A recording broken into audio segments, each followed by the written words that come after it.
You actually did it? Cleared out those tunnels on your own? Every captain before me thought it was a fool's errand, not worth the risk. And how are those tunnels? Salvageable? Aye, that it does. Camelot won't be eager to finance the repairs, but knowing the threat's been dealt with is a victory in itself.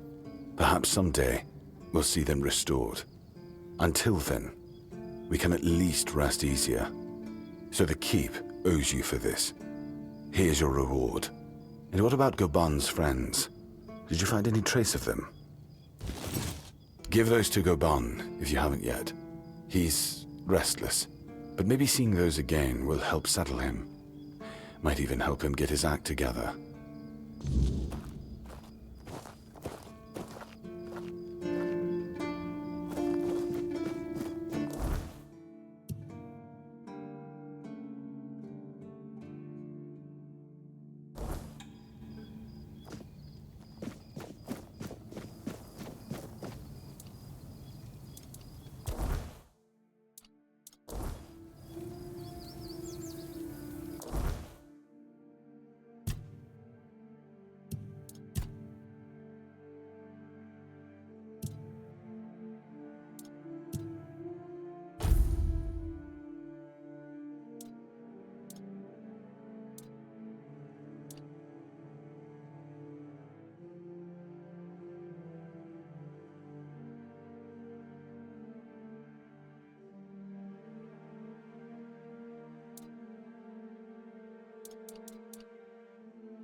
You?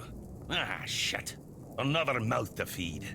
Teargas must have been off his rocker if he thinks I can feed everyone with the little he gives me. I'm serious. If we don't open the keep soon, we'll have to start eating rats.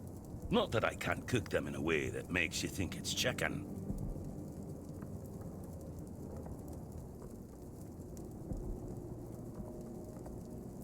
It's a good thing you didn't start with calm down, or I'd have shoved my cleaver up your arse. Yeah, I'm pissed off. Because our gracious sovereigns recently decided to let in a bunch of refugees from the villages. They say they're running from the weirdness, but who knows, really? So now I have even more hungry mouths to feed. And since the captain ordered the lockdown of our keep, the supplies are dwindling a lot faster than I'd like. Of course, I can make you 1,000 different dishes based on fish and crowds. But come on, even the keepers need some variety in their lives.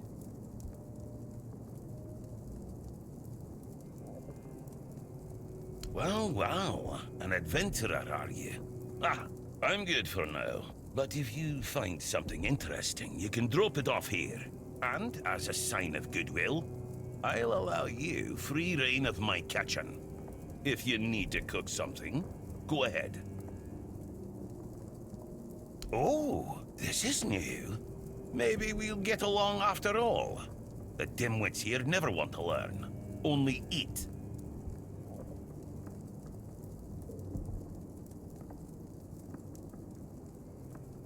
Ah, Owen. Yes, he's my best friend. We don't even need words. Heck no. You should have seen Owen 20 years ago. He was sharp as a pin and could get anything done. If you wanted something, you went to Owen, and he always found a way to help you. Politics. What else? Owen survived 3 captains. One was terribly lazy. He just sat there like moss on a log and did jack shit. That frustrated Owen. Then there was another one. He was afraid of everything. So all he did was kiss Camelot's ass. And that blocked Owen's ideas to do something meaningful with his fish shack. And when it was finally Brandon's turn, Owen was already fed up with all this. It's funny, isn't it? First captain who doesn't mind introducing new ideas, and our local revolutionary has given up already. So now he just putters around in his little garden trying to find some peace in the twilight of his life. Oh, you're trying to piss me off, aren't you? If you don't like my food, then get in the fishing village. That's where the guards retire to sit on their asses and fart. Or sit, fart, and drink themselves into a stupor.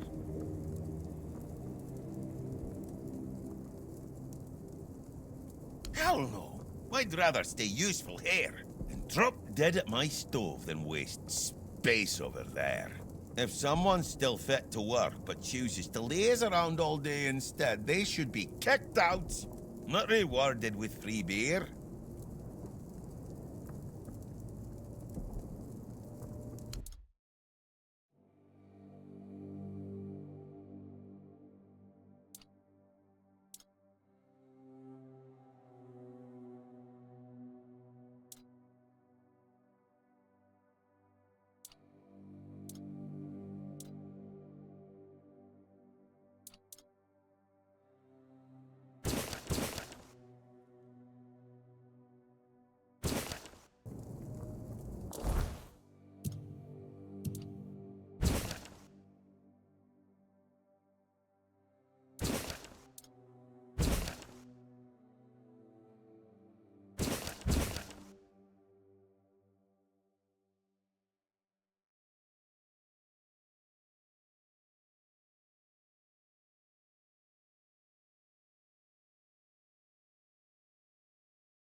Yes.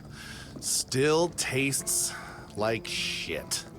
Exactly how my mother would make it. It's just what I needed. Oh, don't get me wrong. I really appreciate what you did for me. It's just that every time I doubt my service in the Horns of the South, I need a reminder of why I enlisted. My mother wasn't much of anything, to tell the truth.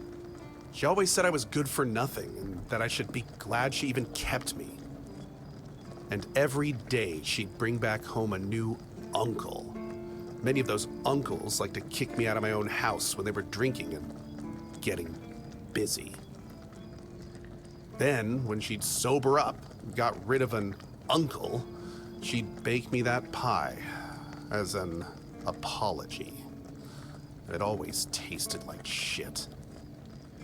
If the other villagers hadn't been feeding me, I would have starved to death. Hence the pie. I wouldn't know.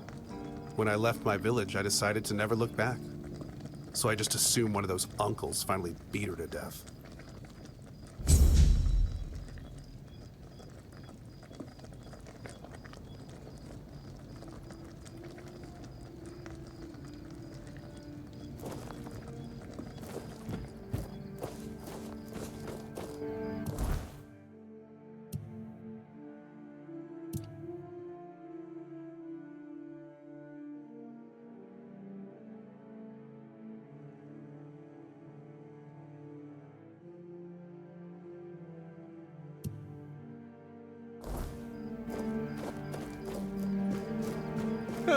What a nice day.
You went down there and came back with their tags.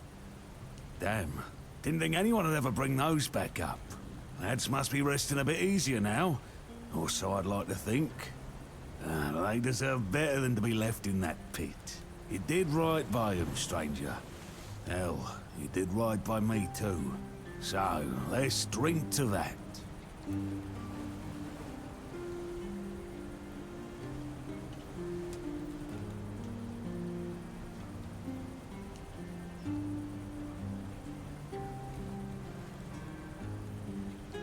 Why the hell would I do that? I want to celebrate. You can't celebrate with seawater and fish, you dummy. Did I? Ah, I don't remember. And if I don't remember, it doesn't count. But maybe I did say that. I started cozying up to a bottle the day I came back alone from those damn tunnels. I guess it's time I made good on my word. For them. For me. This old fool is done with the booze. I think I owe you. More than I got words for. The guts to go down there, and you brought back what I couldn't. That's something I won't forget, stranger. Because of you, I found a bit of peace myself.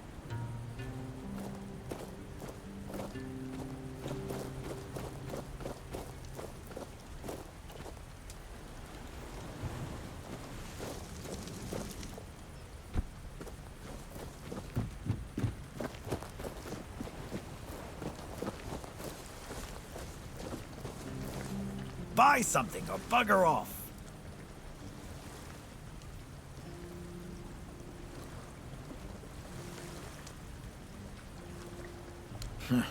I wouldn't mind knowing that myself.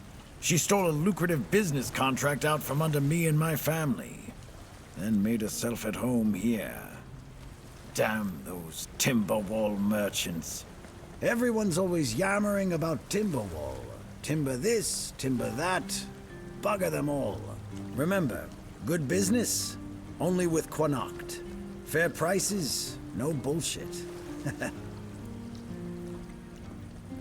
Yes, Connacht. From a merchant family, to be specific. Though I've always wanted to join the Royal Geographers, to chart the uncharted. But I broke my leg, badly enough that I couldn't travel anymore. You've never heard of them? They're a guild of explorers, dating back to the age of legends. They travel across Avalon, documenting all the lost and forgotten places, crawling through hidden caves, discovering old ruins. That's what LSA and I dreamed of, though only one of us got to live it.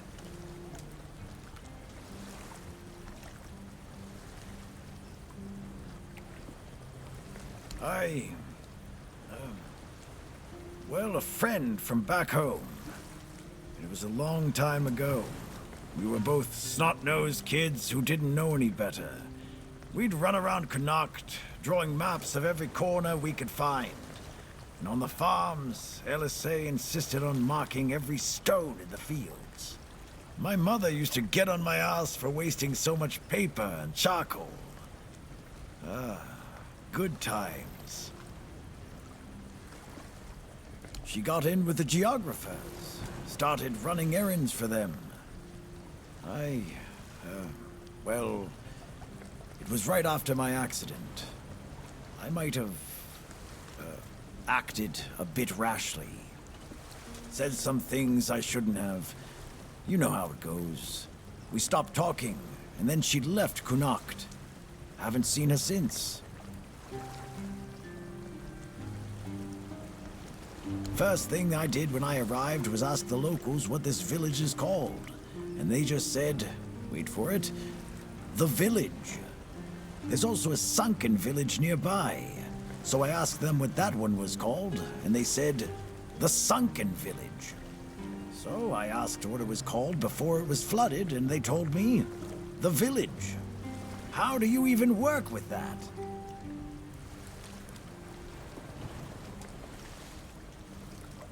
Long enough to know what sells. Not that I'd mind having a wider selection of goods, you know. Some more options on offer.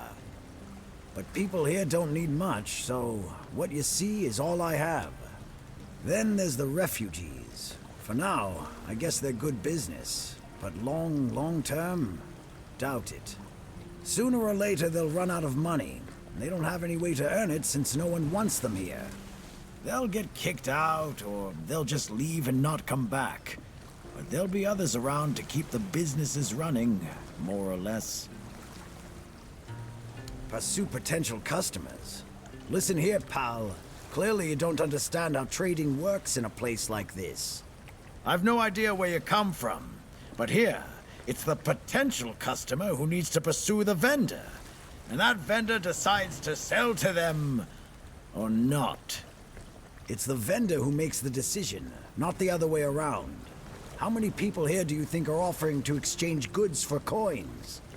I'll tell you, not bloody many.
Maybe the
What do you want?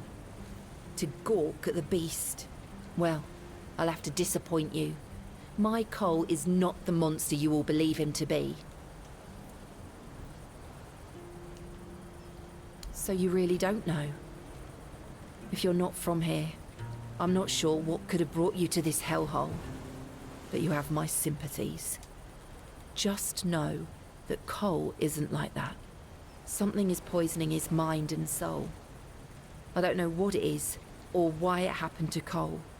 But now we're all at the mercy of those damned keepers. One evening there was a quarrel between our group, the villagers, and one of the keepers. They'd had a bit too much to drink and let some comments slip. They hurled insults at us, saying there's no place for us here, that we should just get the hell out of here because things are hard for everyone. Hard? Sure. I bet that bunch of wimps wouldn't last a week outside. All they do is sit in that keep of theirs, thinking they're the defenders of justice. Well, Cole went mad. I've never seen him like that before. He attacked that keeper and bit him. It was serious, but the keeper survived. If it weren't for the other men from the village, things could have ended very differently. Afterwards, they chained Cole up and locked him in a cage. His condition started to worsen. They said a monster like him doesn't deserve a jail cell. Jail cells are for humans. Bastards.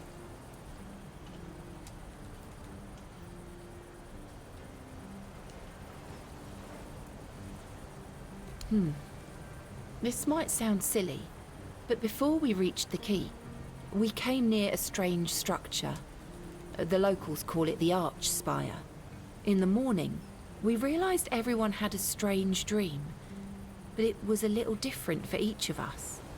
Cole started acting weird after that, and in time, it only got worse. No, only that, well, it didn't make much sense, but he was convinced that something bit him. He kept checking. It must have been some bug.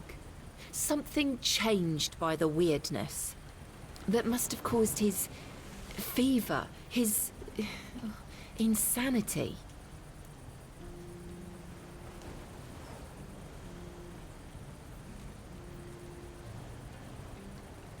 Well, it was pretty typical.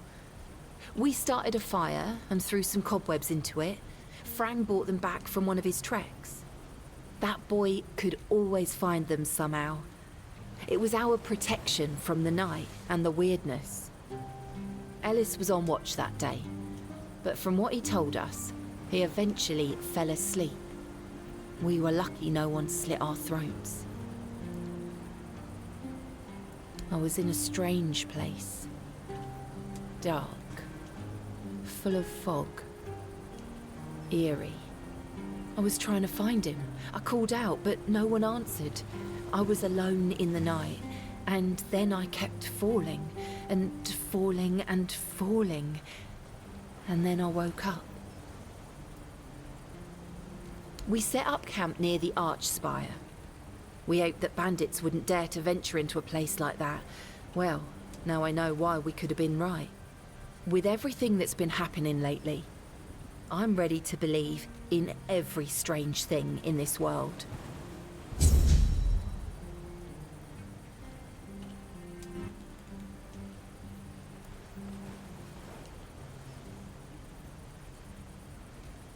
What? What? How dare you? Do you know the meaning of those flowers in that configuration?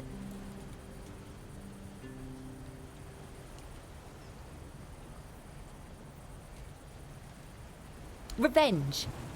Revenge, deception, and death.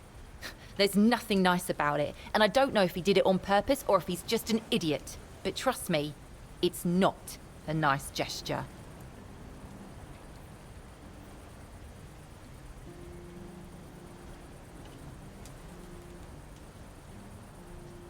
Thank you. For them.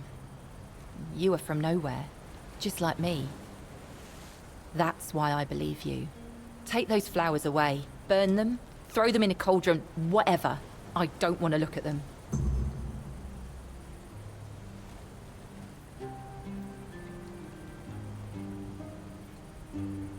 Oh, right. I forgot to introduce myself. I'm Beatrice. As for me and Cole, well, we left Ree hoping to find a quiet place to rest for a bit. We planned to travel the King's Road toward Camelot. Well, here we are. We found our bloody Camelot. Cole is locked up and all I can do is shed bitter tears.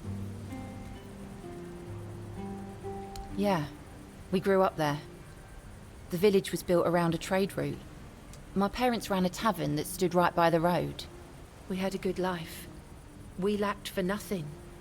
Well, that was before the damned grubwood started spitting out monsters.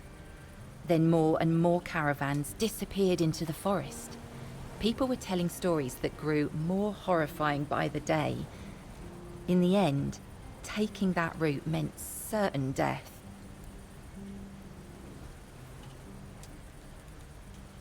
Yeah. I doubt I'll ever see him again. I don't think there's anything worth going back for. The same thing that will happen to every place on this godforsaken island.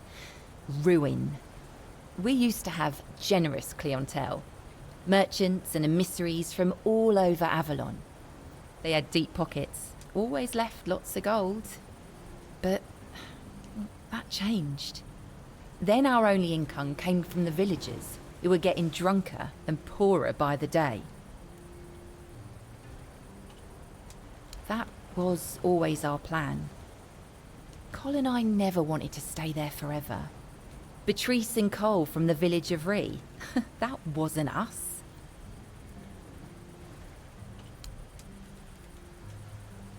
Each of us has a different story.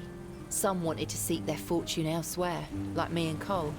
Some had to flee their homes because of bandits pillaging their villages, or because of the weirdness. Ree could be one of those places by now.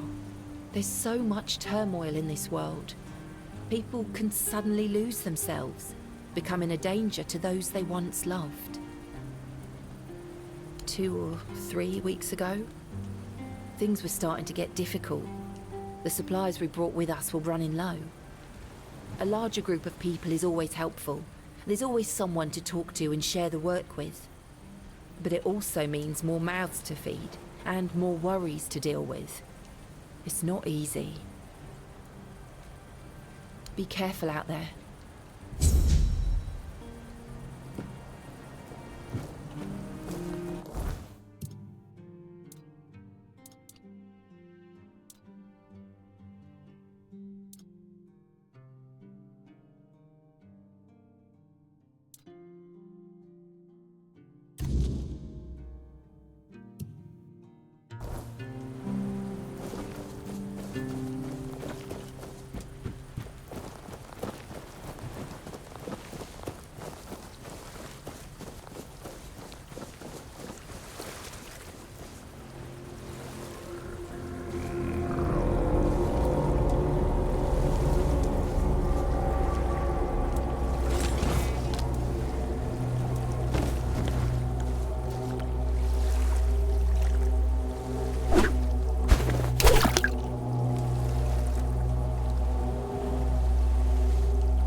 It's more than a sword. It's a promise. A blade that stands for unity, for strength, and for hope. It wasn't just mine. It belonged to Avalon. Every swing, every battle was fought for the land and its people. But Excalibur is also a burden. It demands more than just skill. It demands purpose. Without that, then it is just steel.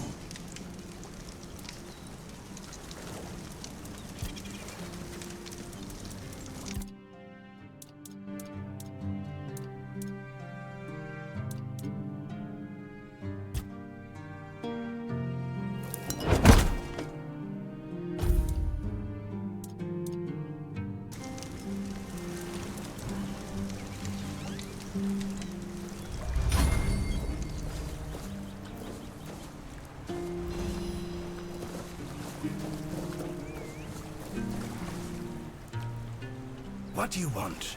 Who are you? Ha! Guess he's got nobody else to get pissed with. Finley never liked drinking alone with him. Tagden tends to get into one of his moods. And? What?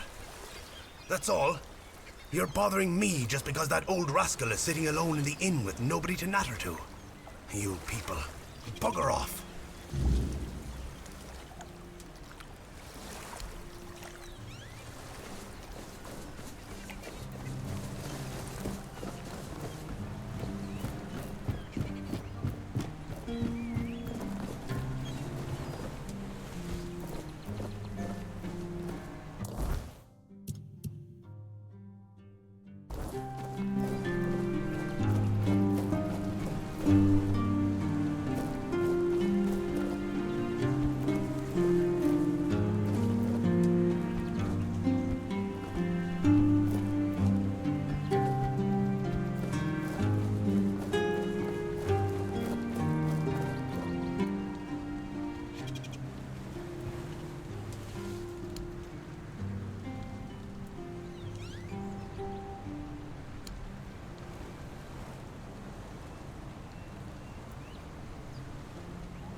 You're a new face. I haven't seen you before. It depends on who's asking and why. Nah, I'm kidding. I don't meet many outsiders these days. I'm Marg, a hunter in the service of the Horns of the South.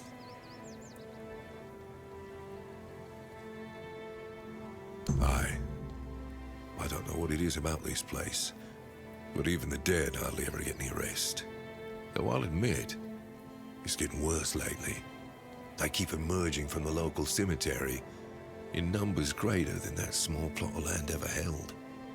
So I'm guessing we might have a necromancer on our hands. And here I thought after the charred conclave, we'd have more than 100 years of peace from them.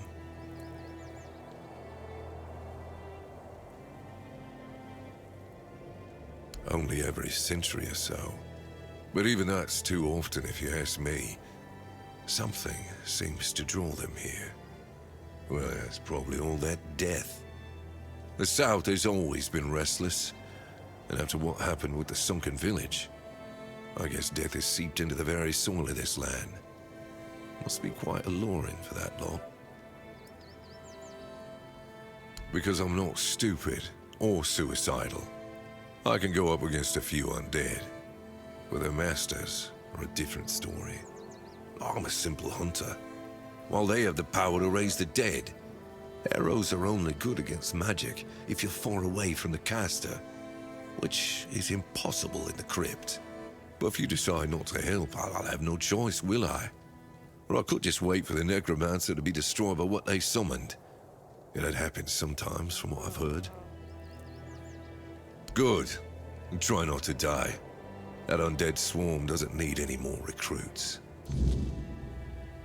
Everything is interesting around here. But ultimately, it depends on what you're looking for. No.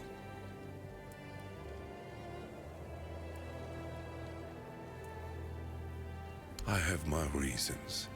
You need to understand that when someone enlists with the Horns of the South, he leaves his former self outside the walls of the keep. His old life, it loses all meaning. If someone comes here and gets political, well, they'll end up disappointed. Well, I don't know if you're aware, but becoming the captain is a curse for any true keeper. It's not the honor others on Avalon seem to think it is. Because the captain answers to Camelot and its representative, Galahad. So every captain needs to get political, whether he likes it or not. And the current Galahad is a real piece of shit. He burns people under any pretext whatsoever, or none at all. He sows terror. I have no respect for the man. I'm self-sufficient enough not to have to ask for help. However, I suppose I could help you. I could share some things I found out during my hunts.